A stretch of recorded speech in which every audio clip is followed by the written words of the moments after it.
In this video I'm going to demonstrate how to install a new serpentine belt on a W203 Mercedes. Okay, in order to get to the belt I need to remove a few of these items. As you can see, this is the air intake. So what I'm going to do is I'm going to remove it. There are some press pins here and they just need to be pressed inwards.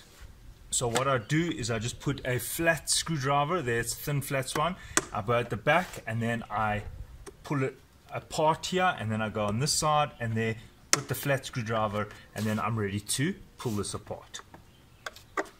Right, I wedge that there. There is a clip at the back here, so I'm just going to lean it this way so that I don't put too much stress at the clip at the back. To remove this, don't peel it. What you have to do is you have to turn it, right, and then it comes out. Yeah, this is a little bit more tricky because you've got to put the screwdriver in here. There's also a press flap in here which you have to use your screwdriver with.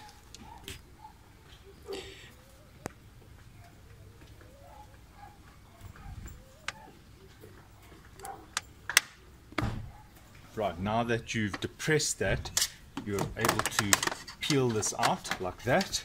It's quite tricky, and I can remove this whole air inlet pipe.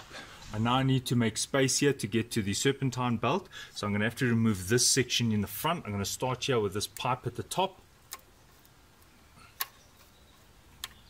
Right, so remove this. Now you might find this thing is totally tight. Don't try and pry it off. It might be too brittle. My advice is first tap it a bit with a hammer just to loosen it. So you're going to tap it just like that. And I can already see it's moved a bit. There we go. See how I've loosened it with a hammer.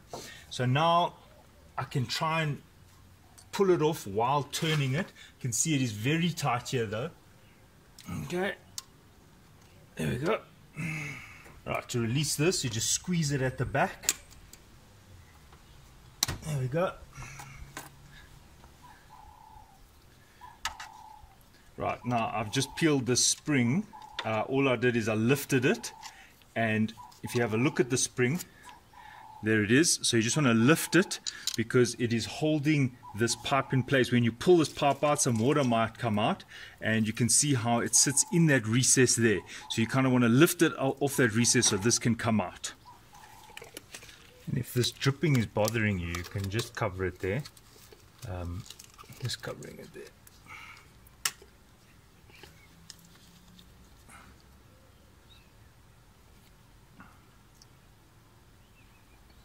Right, this is a size 7.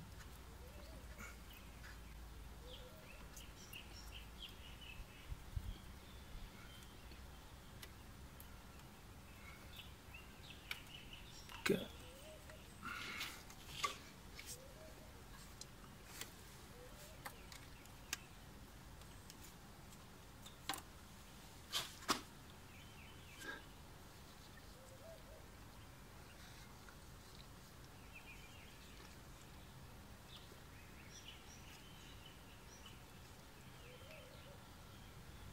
Right, there's a clip here at the bottom. It's like a spring tension clip, and I'm just going to use a very small flat screwdriver. Don't damage the plastic. You just put it underneath the. There's a lifting part there, so I'm going to grab it there, and there I'm just wedging the screwdriver underneath. And if you want to, you could grip it with pliers and just move it to the side.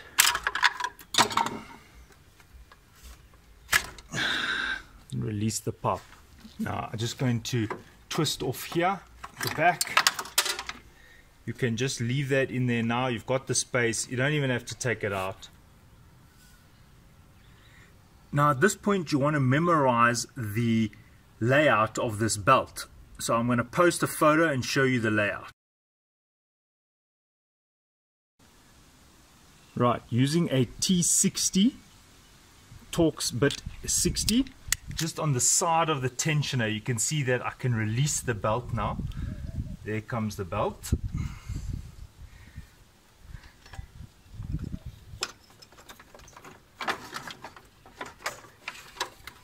Now it's very important to listen for the bearings anywhere See, this one doesn't sound very good.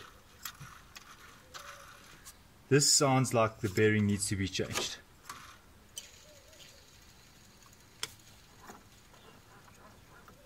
That's fine.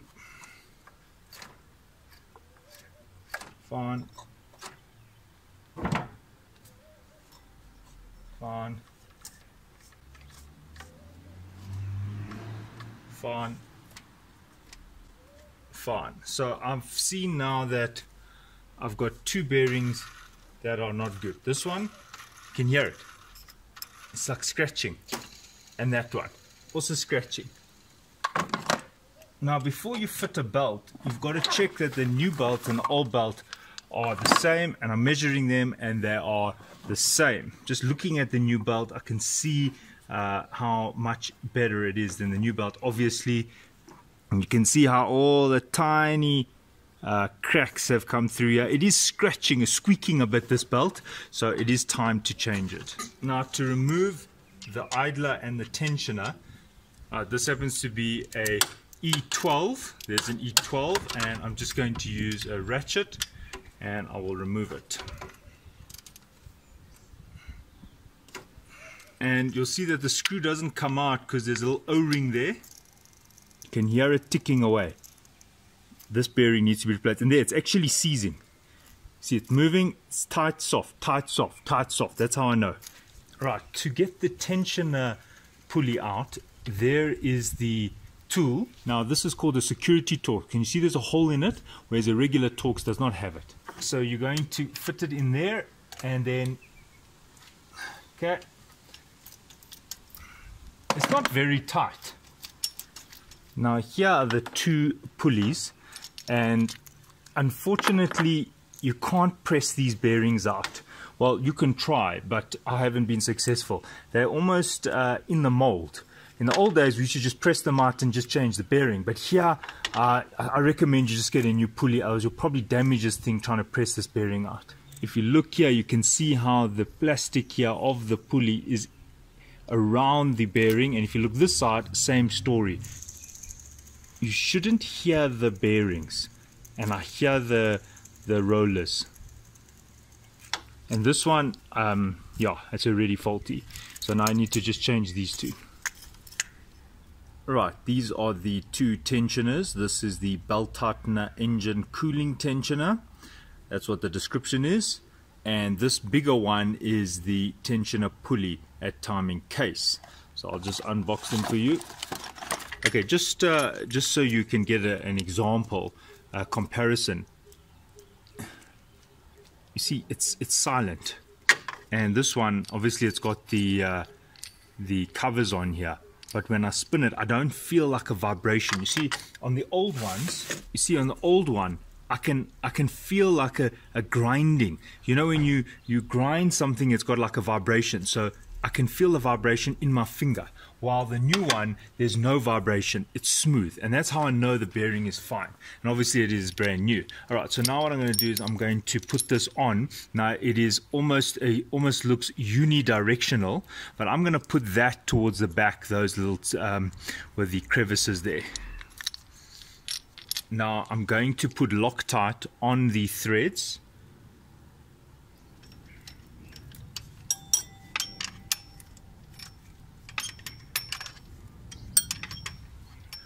Right, I'm going to fully tighten them afterwards with a torque wrench. Now I'm just going to do the idler one now. Make sure it's clean there. Ideally you should be using a torque wrench, and about 35 is the common setting for the Mercedes. And that's Newton meters. Now keep in mind, you don't over tighten these, and the reason is this is going straight into the block, and this is the material here expands and contracts, so we don't want it to be very tight, because then when your car gets very hot, you'll find that the nut puts too much, the bolt puts too much pressure on the block. Right, so you just torque it to the correct setting. There it is, 35.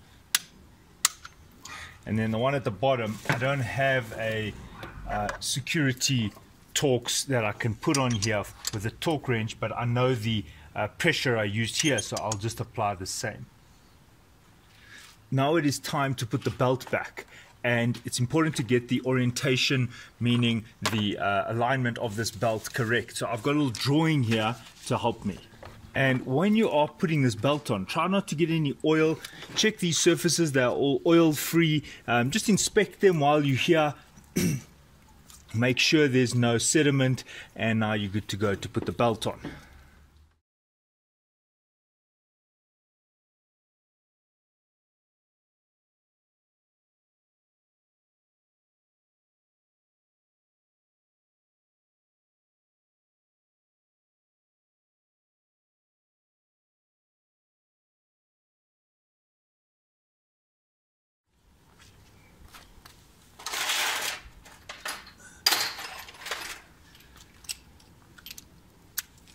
Now it might be a bit useful to have a little extension arm so that you're out of the way. And put the belt higher than the socket so you don't have to go around the socket. And before you release it, take this opportunity again to just check that it is sitting in the recesses, because this one I can see is not. Right, there we go. Now it's sitting nicely. Right, now I go with my hand right around the pulleys. I feel belt is seating correctly. Yes, yes, yes, yes. All right, so there we go. The belt is now installed. There are the new pulleys, and now what I'm going to do is I'm going to just reassemble everything. Right, to put this in is very tricky, but the first thing you want to do is put the clip here and then place it onto this pipe. Once it's on this pipe, that pipe provides you with kind of a resting position. Now all you have to do is align it up and down here. So it's much easier now while it's on that pipe. Now what I did is I can see there at the bottom where it's going in. It doesn't matter, you can do top one or bottom one, but first just do it with your hand.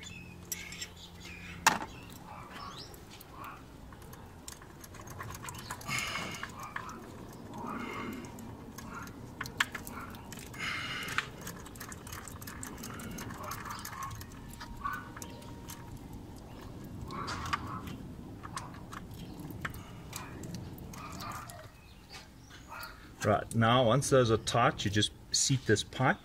Now note there's a lip there, and that has to be seated all the way in. Now here is the spring clip. Now as you can see, it's better if you take it off and then press it back in.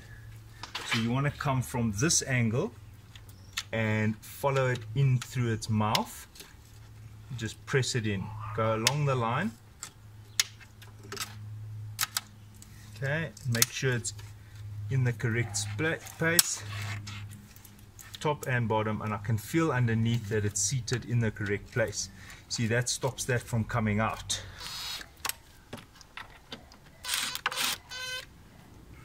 Okay, then there's this pipe here. Now there is quite a bit of water here, so when I open this you will see some water.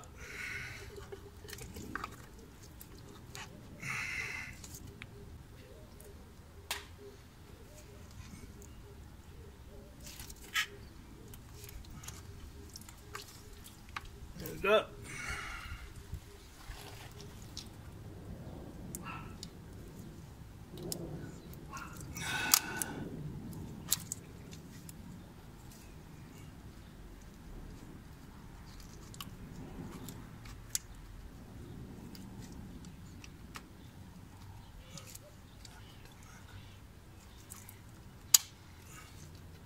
Right, you saw the clip there, works, you can test it. Right, this is the new hose. Now when I was taking this off, I noticed that this has become very brittle, and as you can see it's now got no elasticity. It will probably snap So what I'm going to do is I've replaced it. This is the brand new hose. I mean, look at this elasticity. Wow. Okay, so all you're going to have to do is you're going to have to realize that this thing is directional. You see, look at that direction. And it comes with the 2 clips. So I'm just going to get them ready. So I'm going to seat the bottom one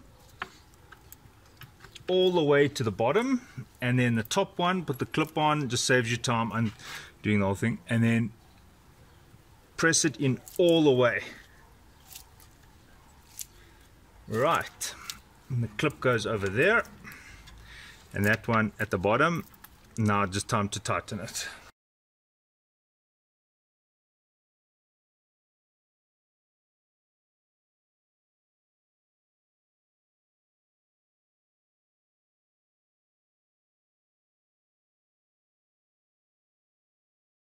Then there's just this little press, this little tie here.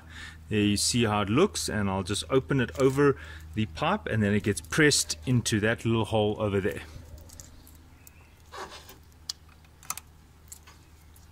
Alright, now it's time to put the air intake back on. Now this seems to be a problem on many C-Class. You can see this unraveling there. Anyway, what I recommend is probably best to work with the area you can't see first. So this thing slots in here. See, there's a clip that will go there, and it will go like that. Oops.